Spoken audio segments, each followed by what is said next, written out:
ICE is under fire for a new initiative targeting unaccompanied immigrant children. The program immigrant advocates are calling Freaky Friday allegedly pressures minors in federal shelters to drop asylum claims and accept cash to return to their home countries. At the same time, court fights are mounting over plans to transfer teens into adult detention once they turn 18, raising fresh concerns about coercion and due process in the immigration system. Now, ICE officials responded to the claims saying these allegations are categorically false.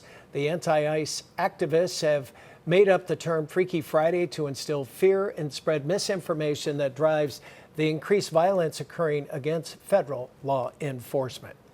Let's welcome in Michelle LaPointe now, American Immigration Council Legal Director, for some insight. Good morning, Counselor. Great to have you with us.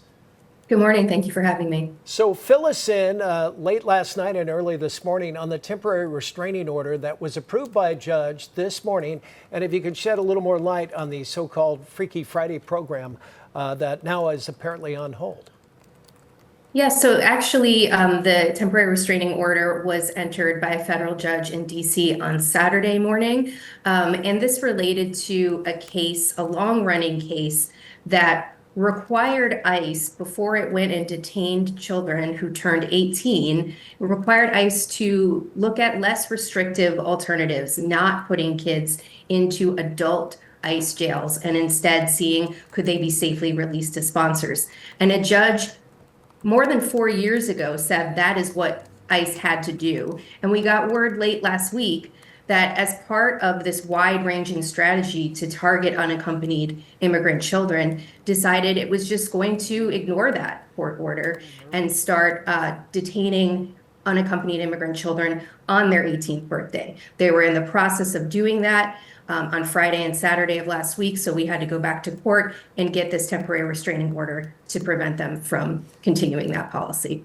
So had ICE already started rounding up young detainees? And if so, what is their status now with this restraining order? It had. It was only a few individual young people who were turning 18 on Friday and Saturday in different parts of the country.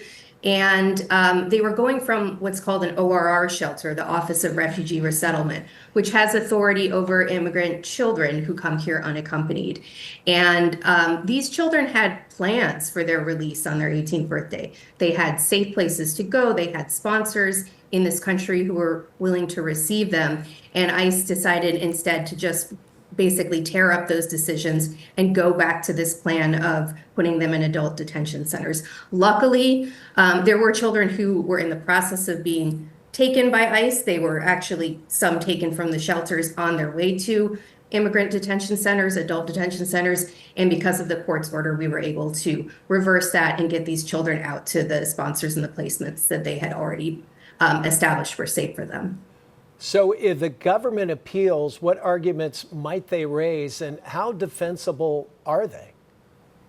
Yeah, so we will be continuing to brief this issue. We have a schedule in that federal court in DC, and we'll be wrapping up briefing by Thanksgiving. But we think that the government's argument here is just indefensible. It's based on a change in policy that came in July in the adult detention context, which is basically the government is now saying anyone who entered the country without inspection is ineligible to be released on bond. And federal courts across the country have been almost uniformly rejecting that argument vigorously, saying it's a wrong interpretation of the law.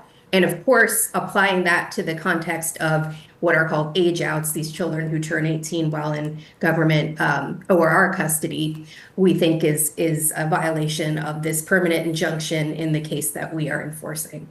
Well, a lot to unpack, but we so appreciate the insight. Michelle LaPointe, American Immigration Council Legal Director, thank you so much for your time and your insight.